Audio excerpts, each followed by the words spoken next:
Akane Torekai, enchantée. Donc je m'appelle Harmonie. C'est moi qui vais m'occuper du coup de l'animation aujourd'hui.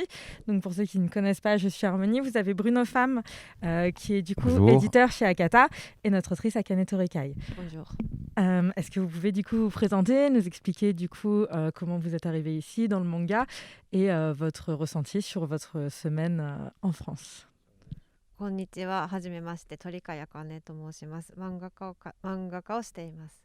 それから、どうやって漫画家になったかっていうと、漫画家になったのはもうずいぶん前で16年ぐらい前なんですけれども、皆さんと同じかわからないけど、マガジンの、なんていうのかな、応募するなんていうんだっけ、投稿を読み切りを書いて投稿して、それで、賞をもらってデビューしてっていうことを、大学生の時にかな、1年半か2年ぐらいかけてやってデビューしました。Donc, bon, enchanté, je m'appelle Akane Torikai. Donc, j'ai commencé ma carrière de mangaka il y a à peu près 15-16 ans. Et donc, comment j'ai fait mes débuts en tant que mangaka, en fait, quand j'étais encore à la fac d'art, j'ai écrit une histoire courte, j'ai dessiné une histoire courte, et pendant à peu près un an, voilà, j'ai envoyé des histoires courtes à des revues, et j'ai fait mes débuts en recevant un prix en envoyant justement une histoire courte dans un magazine de manga. で、どうやってフランスに来たか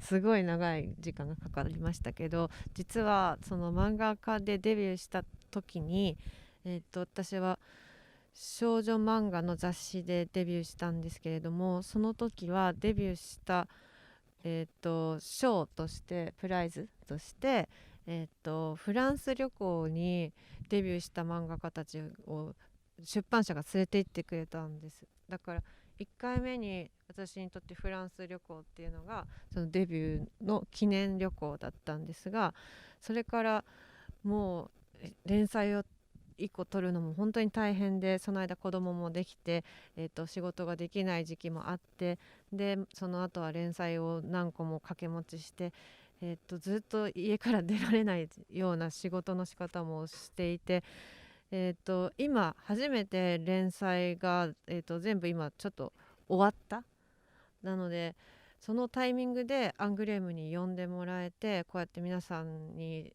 歓迎してもらえて、ようやくフランスにもう漫画家としてデビューから次、ちゃんと自分の力で来れることになりました。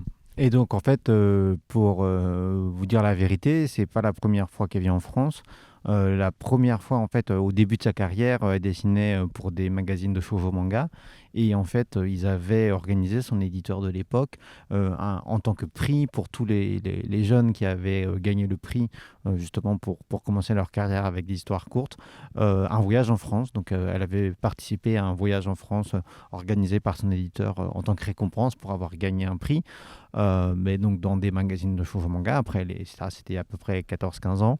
Et après, elle est rentrée au Japon, et il y a eu toute une époque où elle ne pouvait pas encore faire des séries. Donc, elle a pas mal galéré à faire des histoires courtes. Après, elle a lancé sa carrière avec des séries plus longues. Et bah, voilà, elle a eu beaucoup de séries qui ont été faites à la fois, en même temps. Et là, c'est la première fois, en fait, qu'elle a fini tout ce qu'elle était en train de dessiner. Donc Saturn Return a fini au Japon là il n'y a pas si longtemps que ça, et donc voilà, le timing était aussi parfait pour se faire inviter à Angoulême et après venir ici, parce que justement elle a plus de travaux en cours, et donc elle a aussi le sentiment que bah voilà, depuis le début de sa carrière où elle était venue en France, c'est vraiment la première fois que grâce à son travail, elle peut venir ici de ses propres moyens d'une certaine manière. Je vois. Vous disiez du coup que vous aviez commencé par des œuvres très courtes, du shoujo. Est-ce que c'est parce que vous aviez eu des difficultés à aller sur des sujets qui vous intéressaient plus, comme le féminisme, la condition de la femme? Est-ce que c'est quelque chose que vous avez toujours voulu faire et on vous en a empêché, ou ça a mis plus de temps, tout simplement le temps de vous faire à votre métier?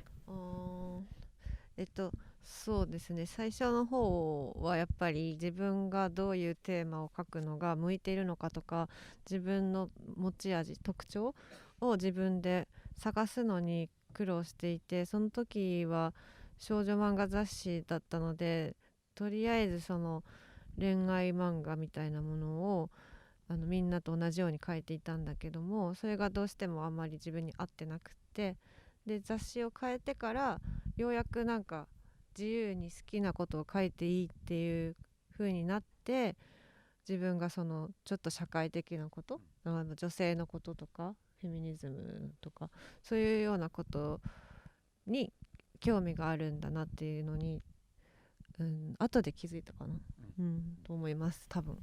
Et donc, c'est vrai que quand elle a débuté sa carrière, elle se demandait justement qu'est-ce qu'elle pourrait dessiner, qu'est-ce qui serait vraiment son point fort, ses spécificités. Et comme elle dessinait dans des revues shoujo, bah, elle s'est un peu obligée à dessiner des histoires d'amour, alors que peut-être c'était pas quelque chose qui lui correspondait ou qu'elle avait forcément très très envie de faire. Et c'est à partir du moment où elle a pu dessiner dans d'autres revues, où on lui a donné plus de liberté, où elle pouvait faire ce qu'elle voulait, qu'elle a commencé à vraiment commencer à aborder ce genre de sujet. Et c'est peut-être après coup, en décalage, qu'elle a réalisé que c'était vraiment ça qui l'intéressait et qu'elle avait envie de mettre dans ses œuvres. Donc c'est venu progressivement, c'était pas quelque chose qu'elle voulait absolument parler de féminisme, c'était quelque chose qui est venu au fur et à mesure. ちょっとそれはパパキッと分かれられなくてっていうのは、漫画家で自分の本当にその何か興味があるのかって最初から分かってる人もいるかもしれないけど、私はそうじゃなくて、でも普通の友達との会話とか恋人との会話、家族との会話とかで話したいことはいつもその話題、フェミニズムの話を誰かとしたかったんだけども、それがその実際のコミュニケーションだとなんていうかちゃんとした議論にならないで、それがすごくもどかしくって、でだんだんその漫画と自分のその元々あった興味がこうひっついてきたみたいな感じです。Et donc en fait, il y a des artistes, des mangaka qui savent depuis le début très précisément ce qu'ils veulent faire, ce qu'ils veulent dessiner. Mais si on met un peu de côté l'aspect mangaka, dans sa vie privée, le féminisme ou toutes ces questions de société qu'on peut trouver dans ses œuvres, c'est le genre de sujet, de choses qu'elle voulait aborder avec ses proches, avec sa famille, avec son conjoint, etc. Mais que c'est pas toujours simple d'aborder ce genre de sujet, de trouver le timing, le moment où on peut en parler. Et au fil de sa carrière qu'elle dessinait, elle a réussi en fait à rapprocher les deux choses pour créer les œuvres qu'elle fait aujourd'hui. Parce que du coup, le féminisme, c'est un sujet qui est difficile, que ce soit ici, mais au Japon d'autant plus, pardon. Est-ce que du coup, comme elle l'attaque de manière assez, pas agressive, mais assez directe, dans ses mangas, elle a eu des difficultés lorsqu'ils sont sortis avec le public japonais. Et est-ce qu'elle pense que c'est justement le fait qu'en France, on soit un peu plus ouvert sur le sujet, de manière progressive, on s'entend, qu'elle a autant de succès ici? 最初の質問、最初にその読者との間に、あれだよね、だからちょっと距離があったかとか誤解があったかってこと？なんか、まあ最初にそういうフェミニズムらしい漫画を描いたのはこの先生の白い嘘っていうのが初めだったと思うんですけど、そのストレートには。で、その時は少しだけ読者の人からちょっとこういう作品は載せないでほしいっていうことを言われたと聞きましたけど、でも多分一人とか、ほんの少しのコメントで、あとはそんなになんか最初評判自体がなかったんです。なんかその反応がなかった、なかったんですよ。でだんだん2巻ぐらいの時からフェミニストのグループの人とかそういうレイプを経験した人とかからの反応がちょっとずつ出てきて、でそういう人たちの中ですごくなんか広まったみたいで、さらにその何度も言うんですけど萩尾元先生っていう大作家先生が読んでくれていって、で全然私は知らなかったんだけど、でその先生のコメントをいただけて応援してもらえたっていうので、より大きい大勢の読者の人に届いたっていうことがまず一つの答えなんですけど、とりあえず Sur la première partie de la question, la première fois que vraiment elle a abordé frontalement des questions de féminisme, c'était dans donc l'œuvre Emperoi au silence, qui n'est en fait pas sa première série au Japon, puisqu'il y en a eu d'autres avant. Mais c'est vraiment la première fois qu'elle y allait aussi frontalement. Et au tout début de la publication, il n'y avait pas tant de retours et d'échos que ça. Elle aurait entendu qu'il y avait peut-être très minoritairement des lecteurs qui avaient dit on préférait qu'il n'y ait pas ce manga dans les pages du magazine, mais que c'était vraiment très très très minoritaire. Mais globalement, il y avait peu d'échos, peu de retours, peu d'avis sur l'œuvre. Et c'est petit à petit, autour de la publication du tome 2, qu'il y a aussi des associations de féministes ou aussi des victimes de viol qui se sont emparées de l'ouvrage et qui, par le bouche à oreille, ont commencé à en parler entre elles et qui en ont fait parler. Et puis aussi, ce qui s'est passé, c'est qu'il y a une très grande autrice, Moto Hagio, qui a découvert son ouvrage. Elle ne savait pas que Moto Hagio lisait son livre et qui a écrit une postface dans le tome 2, qui a fait un commentaire, et que tout ça a permis d'avoir une caisse de résonance sur la série, et que du coup ça lui a permis voilà, d'avoir plus d'écho médiatique. Donc ça, c'est sur la première partie. フランス人の、うんそうなんだっけ、フランスの方がフェミニズム、そうですね。それでフェミニズムの漫画が日本よりフランスの方が受け入れてもらいやすいかどうかっていうことなんですけど、それは、残念ながらその通りなところがあってっていうのも、私がここにフランスに来て初めて知ったことなんだけども、アングレームでサイン会をした時にたくさんのファンの人が並んでくれて、その中に男性がたくさんいたんですよ。多分半分以上ぐらい男の人だったと思うんですけど、で男性がこういう先生の白い嘘とかを持って、でこれはレイプについて書いてるんですけど、こういう作品を書いてくれてありがとうって私に言うんです。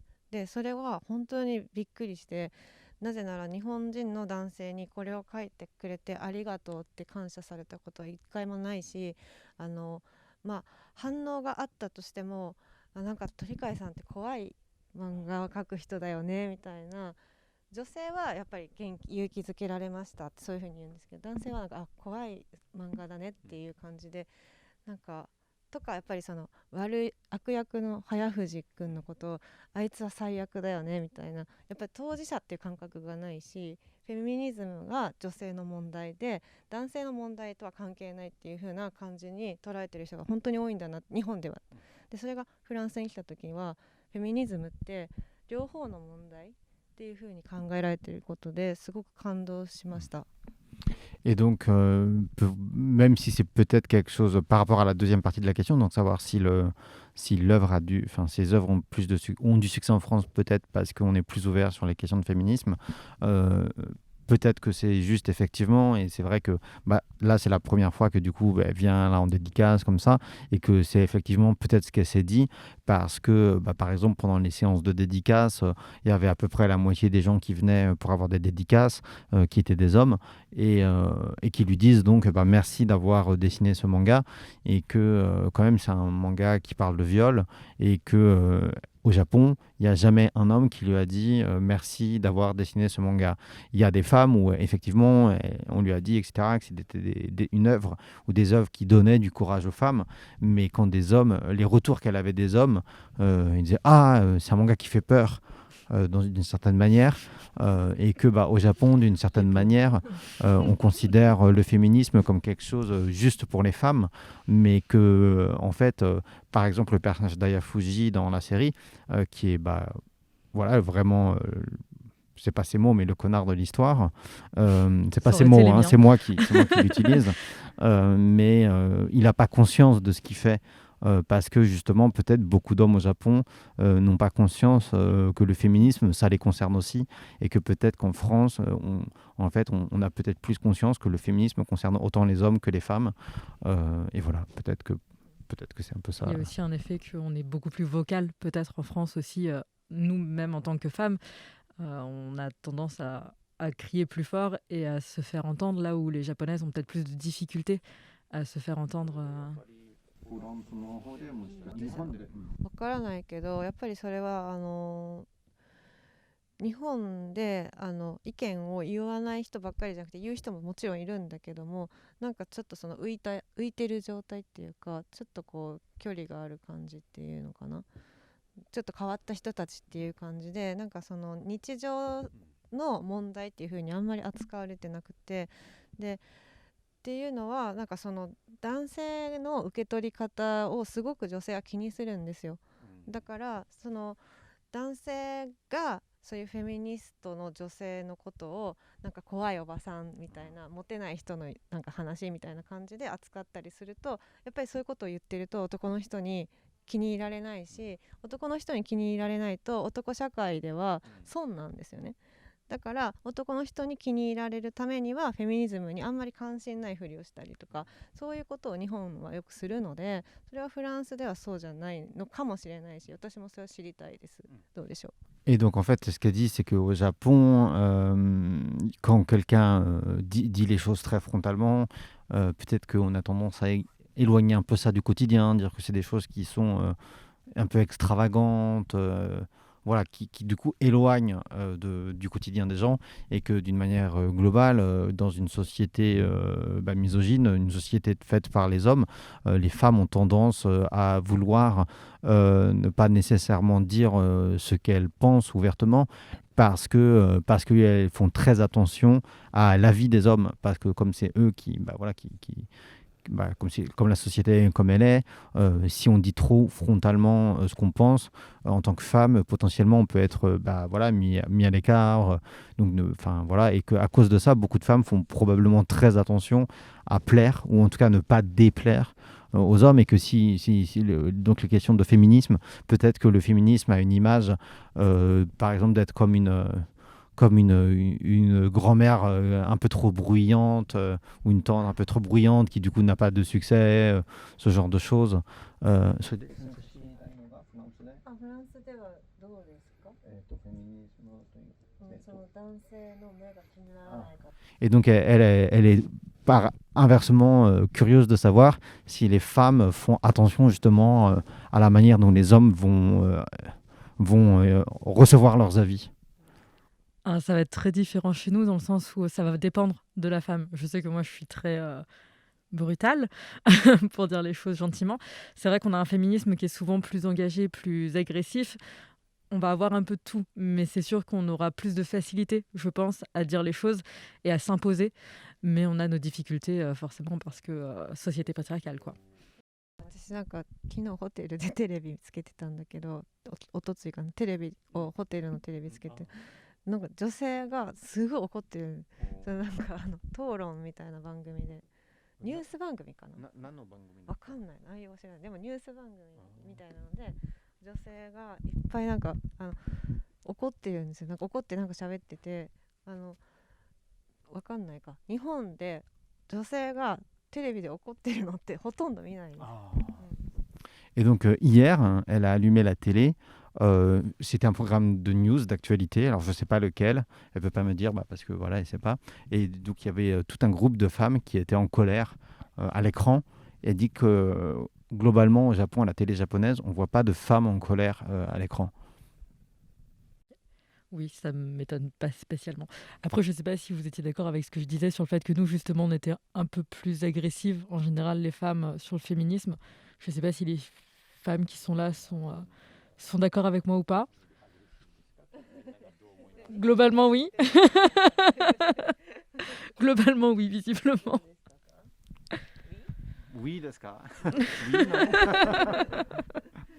Elles sont timides.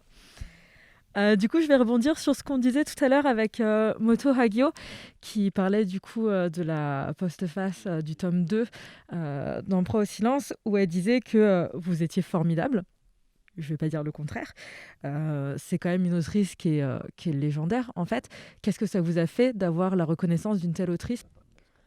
私はそれまでなんかその先生の白い嘘ってそんなになんか本当にさっきも言ったけど評判があんまり聞こえなくて、でこういうものを書いてていいのかも自分で分からなくて、ただなんか描きたくて描いてるだけって感じだったんですよね。なんかちょっと無視されてんのかなぐらいの感じだったんだけど、萩尾先生に面白いよっていいよって言われた時に私はすごい、漫画家として一生頑張っていけると思って、その時は私一度離婚してて大阪に戻ってた、実家の大阪に帰ってたんだけど、なんかそれ聞いてすぐ東京に戻ったんですよ。まあどこでも書けるんだけど、でもなんかその本気で本格的に一生これをしたいっていう風にその言葉を聞いて思いました。Et donc, c'est vrai qu'au début de Empereur Silence, quand elle le dessinait, elle entendait vraiment aucun avis, rien du tout. Elle avait le sentiment de dessiner un peu dans son coin. Elle se demandait si vraiment les gens ignoraient complètement son travail ou si ça avait un intérêt, en fait, de dessiner cette œuvre-là. Alors, bien sûr, elle dessinait ce qu'elle avait envie de dessiner, mais elle était pétrie de doutes. Et d'ailleurs, c'était un moment de sa carrière, de sa vie, où elle avait divorcé. Et en fait, elle était retournée à Osaka, donc sa ville natale. Et quand elle a vu, quand elle a appris les commentaires de Moto Hagio, ça l'a vraiment boosté. Elle s'est dit non, mais en fait, je vais vraiment pouvoir vivre en faisant ce métier. Et c'est là où ça a vraiment influencé. Ouais, ses décisions, sa motivation. Et dès qu'elle a entendu ça, elle est remontée sur Tokyo. Est-ce qu'elle a eu des retours d'autres autrices peut-être qu'elle admirait ou... C'était la question difficile. Je ne pense pas en avoir eu frontalement, en tout cas. Enfin, pas aussi directement. あんまり知り合いがそもそもそんないなくて、でもそうですね、先輩の作家さんで何人かすごく頑張ってるねって言ってくれた方はいます。 Mais il y a des mangaka, alors je ne sais pas si c'est des hommes ou des femmes, un peu plus âgés qu'elle, qui lui ont dit tu fais beaucoup d'efforts pour dessiner. Enfin, voilà, elle a eu ce genre de commentaires. Est-ce qu'il y a des auteurs ou autrices, personnellement je préférerais des autrices, mais c'est très personnel, qui l'ont vraiment inspirée dans son travail? Je sais qu'il y avait Kyoko Kasaki. Est-ce qu'il y en avait d'autres qui l'ont vraiment inspirée à ce qu'elle fait actuellement? 女性でもそうですね、うーんとその自分の大学生ぐらいの時にそう岡崎京子さんもだし、安野もよこさんとかそういう方たちがすごくなんて言ったらいいかな、キャラクターっぽくない女性を描いていて、というのはなんかだからそうジャンプに出てくるヒロインでもないし、少女漫画ってちょっとあれまた難しいけどのなんかこう男の子にすごい恋してなんかこう失敗して頑張ってみたいな素直な子でもない、なんかすごくわがままでセックスもするし浮気もするし、なんかトラブルを抱えてたりとか、そういうなんかちょっと可愛くない女の人をいっぱい描いてる人が出てきて、それでなんか私はちょっと漫画って面白いなっていうふうに思ったことが大きくはありますね。Et donc, quand elle était à la fac, en fac d'art, il y avait effectivement des autrices comme Kyoko Okazaki ou Yoko Anno, en fait, qui dessinaient des femmes qui n'étaient pas, entre guillemets, des personnages de manga. Ça veut dire que justement, dans les mangas, dans les shonen mangas qu'il y avait, bah voilà, c'était souvent des personnages qui étaient là pour mettre en valeur des personnages masculins, ou dans des shoujo mangas romantiques, il y avait des personnages féminins qui voulaient absolument se mettre en couple, qui avaient des échecs et qui faisaient tous les efforts du monde pour satisfaire le personnage masculin, qui était très pur, très naïf. Et à cette époque-là, des autrices comme elle a évoqué juste avant, dessinaient des femmes qui avaient parfois mauvais caractère, qui pouvaient tromper leur conjoint, qui étaient des femmes complètes, qui avaient une sexualité, des caractères, parfois des défauts, et que c'est à ce moment-là où elle se dit en fait c'est super le manga parce que c'est plus riche, et elle pense que ça a été une grande influence. Ce genre de personnage. D'avoir des choses plus réalistes finalement de ce qui s'approche de la vie en fait.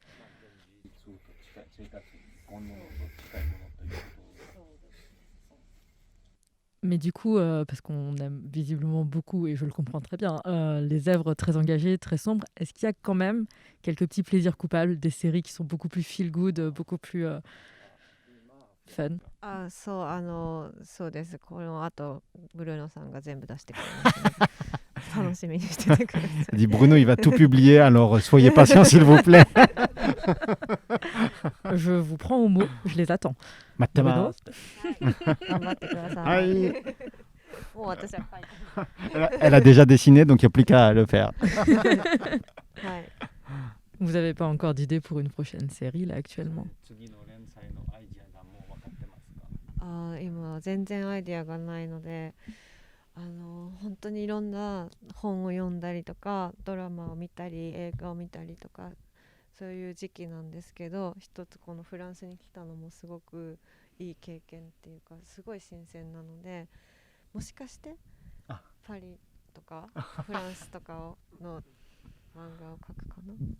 Et donc là, elle est vraiment dans la phase d'introspection. Elle ne sait pas encore ce qu'elle va dessiner. Elle lit beaucoup de livres, elle regarde des séries télé, elle regarde des films. Et le fait de venir en France aussi, c'est très frais, très nouveau comme expérience. Donc peut-être, qui sait, si ça se trouve, on verra Paris ou la France, je ne sais pas. Mais voilà, elle est en phase de réflexion. マルセイユとか Et pourquoi pas Marseille?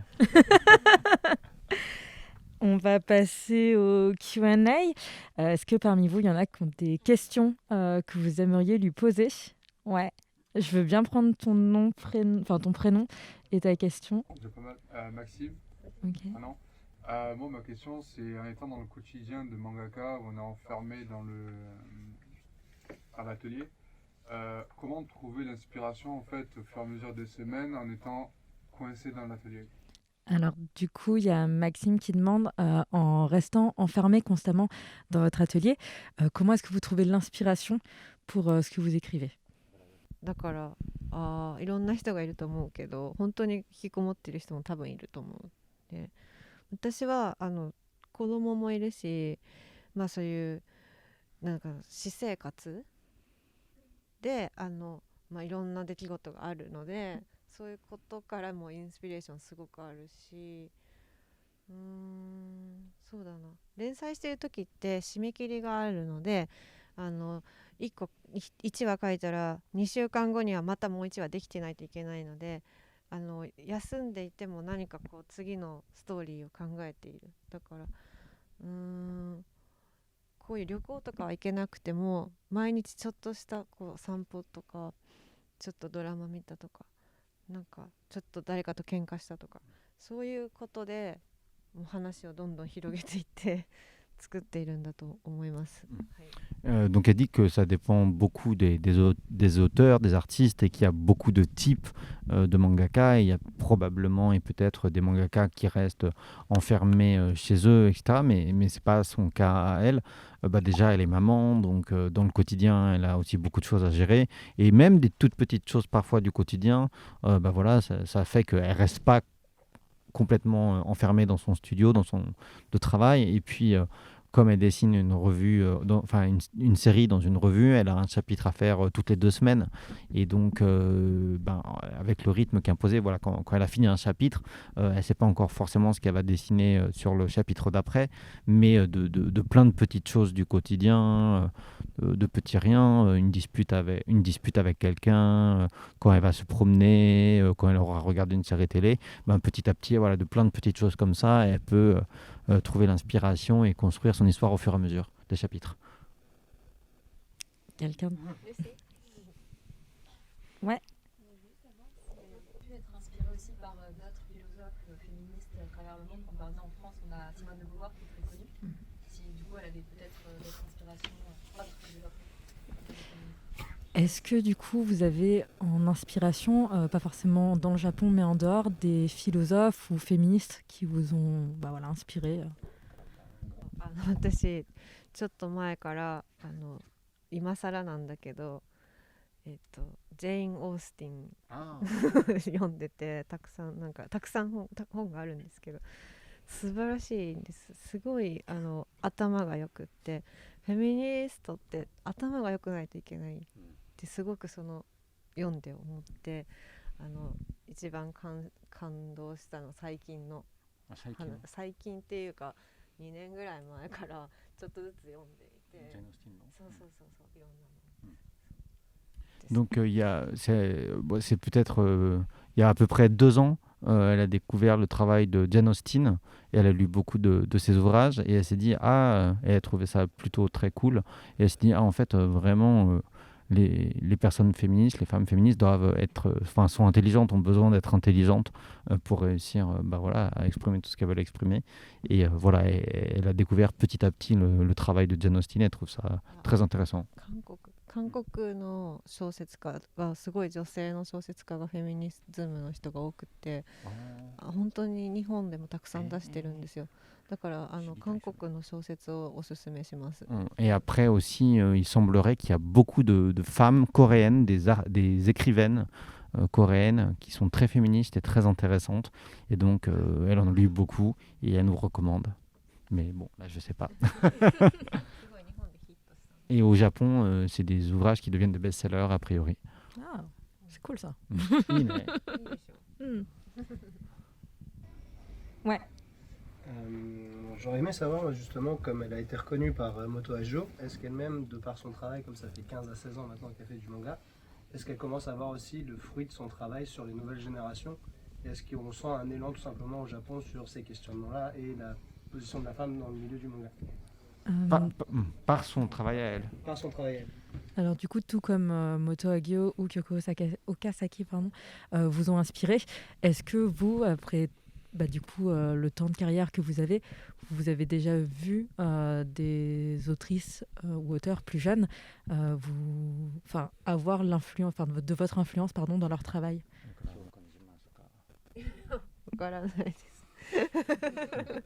Je sais pas du tout. Elle espère que ça oui, mais voilà. Mais bon. Minoru Furuya sensei no フランス版のために書いたんじゃないですか。シガテラのフランス版のためにいいコメントを書いたんで。シガテラ先生が一応ちょっと違うけどね。逆の。Je disais juste, je lui faisais remarquer juste qu'elle nous avait écrit, comme Moto Hagio a écrit un commentaire pour le tome 2 de En Proie Silence. En fait, on lui a demandé pour la version française de Poison quotidien de nous écrire une postface inédite parce que en fait, Minoru Furuya, c'est un auteur pour qui elle a travaillé en tant qu'assistante et donc elle nous a quand même écrit une postface pour Poison quotidien pour la version française. J'ai super honte parce que j'ai lu Poison quotidien mais j'ai pas vu la postface.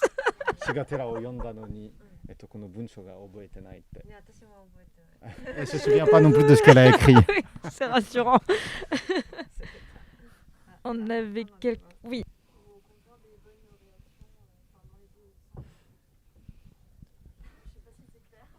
Parmi ses assistants? Parmi ses assistants, s'il y en a, ou au niveau de l'édition, quand elle propose ces sujets. Est-ce que par rapport à vos sujets, vous avez des retours négatifs ou positifs de la part de vos assistants ou de votre maison d'édition? やっぱり先生が、複雑なテーマを書くので、質問が2つ。アシスタントは文句を一個も言わない。でしょうね。文句というか、アシスタントは基本的にみんな優しいから何も思ったとしても言わないと思います。Elle dit qu'elle n'a jamais eu de remarques négatives de ses assistants ou assistantes. Miんな女性男性？どっちもいた時あるけど何も。Et donc elle a eu des assistants et des assistantes, donc des hommes et des femmes, et que tous étaient gentils. Donc s'ils avaient des plaintes, de toute façon, ils ne lui ont jamais exprimé. Donc elle ne sait pas. でなんだっけ？編集がどうしてそう言われてるって思ってるのっていうこと？ネガティブな話だから。そうなんか。ネガティブな話だから。いや辛い漫画を描こうからみたいな。なるほど。そのトラウマみたいなのを思い出してとかそういうこと？Elle demande pourquoi cette question en fait parce qu'elle n'est pas sûre de comprendre l'intention derrière la question. Et... Savoir si ça avait soulevé des questionnements, ou pas forcément mauvais, mais parce que ce sont des sujets et des personnages qu'elle propose qui ne sont pas forcément vus dans le... なってないと思いますけど、私が知らないところになっているといいですね。Elle n'est pas trop au courant de ce qui se dit dans la rédaction du magazine, tout ça. Donc, あんまり日本人は直接何かこう意見を言ってくる人は少ないです。 elle pense que c'est peut-être aussi dû au fait que beaucoup de Japonais ne disent pas frontalement ce qu'ils pensent et leur opinion. Twitter の中には Ça a été publié. De toute façon, il y a eu... c'est que ça devait plaire à un certain point. Donc,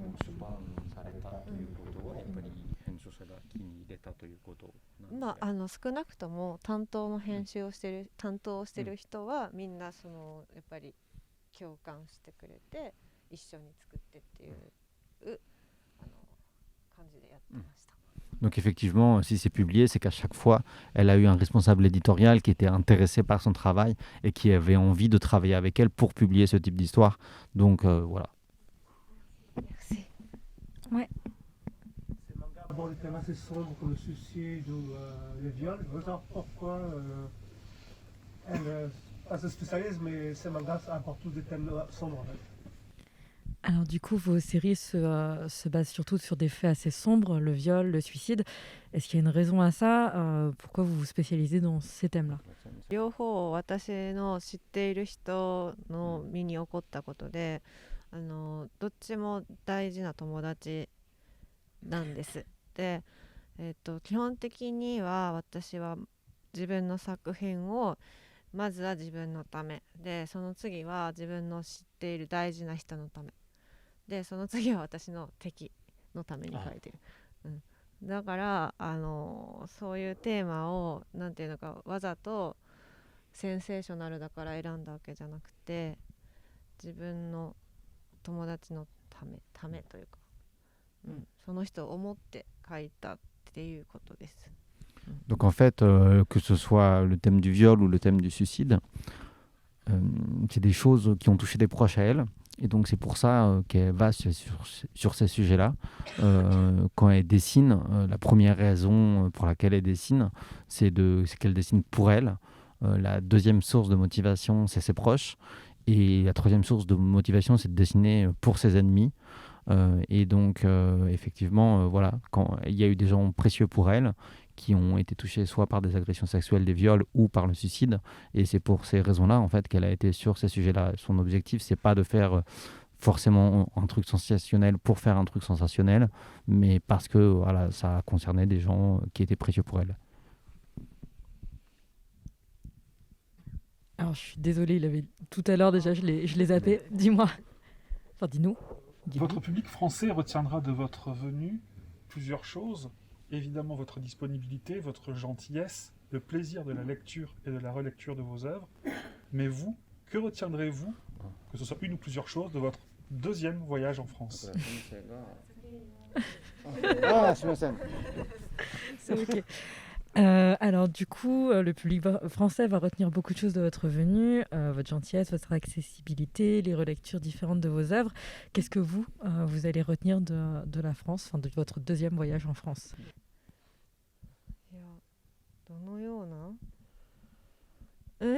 なんか私はフランスすごいずっと来たかったので、こんなに自分の漫画を読んでくれてる人がいるっていうことがまずなんかリアルじゃないというか信じられないようなところがあって、でもなんか日本での読者の人とちょっとなんか受け取り方が違うかな、なんだろうな、なんかすごく感動してるんですよ。一生懸命書いたら一生懸命読んでくれた、ただそれだけのことなんだけど、そのシンプルなことがなんか日本にいるとたまに忘れてしまうし、なんかもっと売れるものを書かなきゃいけないのかなとか、もっとシンプルなテーマがいいのかとか、もっとポップで、重くないものを書かないとみんな相手してくれないなとかいつも考えているから、フランスに来てやっぱり一生懸命書いてよかったって思って本当にシンプルなことを思ってます。すごくありがとうございます。C'est moi qui vous remercie. Et donc, effectivement, elle voulait depuis très longtemps venir ici en France, donc elle est très reconnaissante de pouvoir venir et c'est vrai qu'elle rencontre beaucoup de lecteurs, elle voit beaucoup de gens, de lecteurs, de lectrices et il y a quelque chose, voilà, en dessinant elle n'était pas sûre, en fait elle ne pouvait pas imaginer qu'elle avait tant de lecteurs et il y a quelque chose de toujours un peu irréel dans ça, on n'est jamais très sûr et c'est vrai qu'elle fait beaucoup d'efforts quand elle dessine et donc de manière assez... elle dit que c'est un peu simple sa réponse, c'est qu'elle est très contente d'avoir des gens qui s'investissent dans ses œuvres autant qu'elle s'investit dans leur écriture. Et en fait, c'est vrai que quand elle dessine au Japon, parfois elle hésite, elle doute, elle se demande si elle ne devrait pas aborder des sujets plus légers pour essayer d'aller vers le public, faire des best-sellers, des choses qui seraient plus pop, plus faciles à lire. Et que du coup elle doute en tant qu'artiste et que voilà, là en arrivant en France et voir que les gens s'investissent vraiment dans son travail, dans ses œuvres, elle se dit ah, je suis contente d'avoir mis autant d'efforts dedans et pour dessiner ce type d'œuvre là. Et donc c'est elle qui vous remercie. Il va nous rester 2 questions. J'avais du coup, ouais, toi dis-moi, enfin dis-nous, again. Les personnages, je trouve qu'ils ont souvent une complexité assez forte dans leur personnalité. Je voulais savoir si c'était quelque chose de difficile pour elle à faire, un long processus ou court, avant l'écriture ou pendant. Dans vos personnages, ils ont souvent une personnalité forte. Est-ce que c'est... Je suis désolée, j'ai déjà fait Des personnalités complexes, fortes, est-ce que c'est dur pour elle de créer ces personnages longs et pendant ou avant l'écriture? Est-ce que c'est difficile du coup d'écrire des personnages avec autant de caractère, avec autant de force? Et est-ce que c'est long de créer ces personnages? どうやってそんなにニュアンスもどうやって両方ですね。最初にある程度どんな人かは想像はしているけど、でも実際そのシチュエーションに置いてみたら全然私が思ってることじゃないことを言ったりとか、それでちょっと思ってたよりちょっとこの人はなんか計算高いなとか思っていたより素直だなとか、なんかそういうキャラクターが私が思っているより違うことになったりするので、それはなんか人間ってもともとの性格ってあんまりないと思ってて、なんかそのシチュエーションとそこにいる人との間で起こることだから、これはよく多分編集者言うんですけど、だからこの人がどんな人かっていうよりはどういうふうに育ったかとか、どういうシチュエーションの中に今いるかっていうことを書いていくと、キャラクターが多分その変な感じになったりとかしていくんだと思います。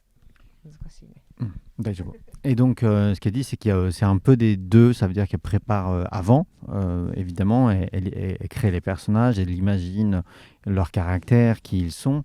Donc ça, dans un travail préparatoire, et qu'en même temps, les personnages, ils prennent vie au fur et à mesure de l'histoire, et qu'elle pense que d'une manière globale, les êtres humains, c'est un peu difficile de dire d'emblée c'est quoi leur caractère, qui ils sont, et que c'est face à des situations, face à ce qu'ils vivent, aussi face aux rencontres et aux gens qu'ils rencontrent, par l'échange et par le vécu, que finalement les réactions se font et qu'on sait qui on est et comment, qui on est en tant qu'individu, et qu'on développe nos caractères, et que c'est un petit peu comme ça justement en dessinant, et que c'est aussi beaucoup ce qui se dit quand elle travaille avec son ou sa responsable édito, que voilà, plutôt que de se demander qui est le personnage, d'où il vient, c'est quoi son éducation, d'une certaine manière, c'est en confrontant les personnages à des situations dans l'écriture au fur et à mesure, et que d'une certaine manière, quand on les dessine, on est obligé de se poser la question de comment ils réagiraient, et que du coup tous les personnages sont évidemment pas des personnages qui sont elles, mais que ils prennent vie, et qu'elle dessine ce qui lui semble le plus évident, le plus naturel pour ce personnage-là, dans cette situation-là, voilà, au fur et à mesure de l'écriture aussi. 友達とか家族がと喋ってる時にどうしてそういう風に考えるのかっていうのは前も言ったけど、すごい聞くんですよ私は。だからそういうことが多分ちょっとコツつなのかな、わかんないけど、Et donc elle pense aussi que comme elle est très curieuse, quand elle parle avec ses proches, avec sa famille, elle a tendance à beaucoup questionner les gens quand ils lui disent pourquoi tu penses comme ça. Et vraiment, elle veut essayer de comprendre les gens et elle a tendance à toujours voilà, être très curieuse sur les processus de pensée de son entourage et que probablement ça l'aide aussi beaucoup dans l'écriture des personnages. Merci. Est-ce que quelqu'un a une dernière question? Oui. Je me demandais récemment, le mangaka de l'Attaque des Titans, il disait qu'il voyait plus le manga comme on va dire, un produit de consommation que d'être un artiste. Est-ce que je voulais savoir son avis sur la question. Isayama Sensei a dit que pour lui, le manga c'était un produit de consommation et qu'il ne se voyait pas comme un artiste. Quel est votre avis sur la question? Est-ce que vous vous considérez comme une artiste ou comme un artisan? Pour lui, c'est la différence de considération par rapport entre le Japon et la France. C'est lui qui pense ça, pas Isayama Sensei. Ça marche. Ok. Ok, j'avais pas vu l'interview. Du coup, voilà, c'est plus au niveau du Japon et de la France la différence de comment les auteurs sont vus. Donc, au Japon, visiblement, les auteurs sont vus plus comme des créateurs d'un produit, alors qu'en France, on les prend pour, on les considère comme des artistes. Quel est votre point de vue à vous sur cette question-là? いやそうなんじゃない？じゃあわかんないけど私は商品だからさっき言ってた私はちょっとその意見が賛成かどうかわからないんだけどさっきの質問で答えたのがなんて言ったっけ？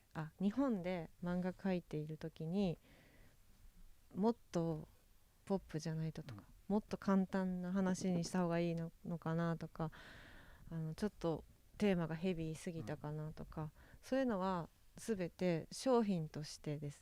商品として間違ったかなって思うわけです。でそうじゃないとやっぱりものすごい勢いで部数が減らされるんです。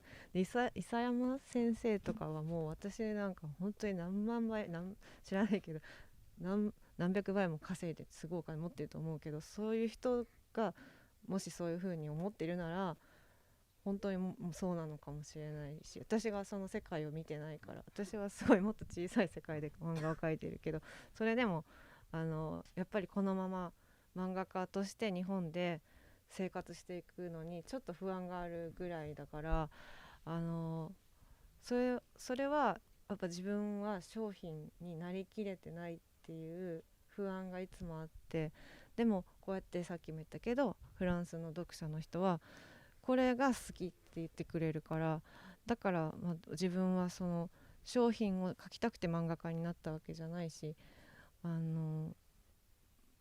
作品を描きたくて漫画家をやっているから、そういう意味でこちらに来てすごく嬉しかったっていうことを、ちょっと似た話なのかなと思いました。Elle dit qu'elle ne peut pas dire ou pas si Isayama Sensei a raison, que c'est un peu dur de tirer une conclusion comme ça. Après, dans sa réponse juste avant, ce qu'elle disait aussi quand elle exprimait justement ses doutes et le fait que parfois elle se demande si elle n'avait pas fait des œuvres trop sombres, trop difficiles à lire et qu'il fallait peut-être mieux faire des œuvres pop, des œuvres faciles à lire, justement, peut-être que les mangas qu'elle dessine sont pas des bons produits. Et que voilà, elle ne peut pas se comparer à Isayama Sensei parce que le niveau de vente est vraiment incomparable en termes de succès, de chiffres, et que donc s'il dit ça, peut-être qu'il a raison étant donné le succès de ses ouvrages. En tout cas, justement, elle a l'impression, peut-être la sensation que ce qu'elle exprimait, parfois elle se demande si elle va réussir avec les mangas qu'elle dessine à continuer à pouvoir vivre en fait en tant que mangaka par rapport aux ventes de ses ouvrages. Et donc forcément elle a des doutes là-dessus, mais que quand elle vient en France, qu'il y a des gens qui lui disent merci d'avoir dessiné ce manga-là, elle est contente parce que ce qu'elle voulait faire en devenant mangaka, c'était pas faire des produits, mais c'était faire des œuvres. Et donc, forcément, elle est contente. Et peut-être que, d'une certaine manière, ça exprime la même chose que ce qu'a exprimé Siyama Sensei dans cette réponse, dans cette interview. De toute façon, finalement, les deux sont obligatoires quand on veut être mangaka. C'est qu'on fait un métier qui est artistique, mais ça reste un produit qu'on doit vendre. Ils ont besoin d'en vivre. C'est... そうだと思います。だからそれはもう書いてる人のその信念とか信じてること分かりますか？モットーにかかってるよるんですよ。だからその商品でいいって思ってるならもうすごい商品書けばいいし、それいくらでもお金になるからしてもいいし、でも全然お金にならなくても本当に小さい家ですごいなんかガロみたいな漫画をずっと描いてる人もいるから、それもそれでいい、その人の信念だから。だから自分がどのバランスでやるかは自分の信念によるし、どれが正解かはないけど、私はやっぱりわがままだし美味しいものも食べたいから、ごめんなさい、だから両方欲しい、だからバランスっていうのはその通りだと思ってます。D'une manière générale, elle pense que chaque mangaka a justement ses propres motivations et que si un mangaka il a envie de faire des purs produits pour vendre à fond, c'est son droit, il a complètement le droit. Et si un mangaka il a envie de faire des œuvres complètement indépendantes, comme on pouvait en trouver dans le magazine Garo à une certaine époque, et ben c'est son droit aussi. Et que tout ça, justement, ce qui est bien, c'est que chacun a des motivations très différentes, mais elle, comme elle est un peu égoïste, elle a envie de trouver le juste équilibre pour pouvoir manger des bonnes choses, vivre quand même sans trop galérer en dessinant des mangas. Donc elle en tout cas, elle a envie de trouver l'équilibre entre les deux. Très bien. Eh ben, on va arriver à la fin. J'espère que ça vous a plu d'avoir Kanata Rikai Sensei parmi nous. Bruno, merci d'avoir fait l'interprète. Sensei, arigatou gozaimasu. Merci beaucoup. Arigatou gozaimasu. Arigatou.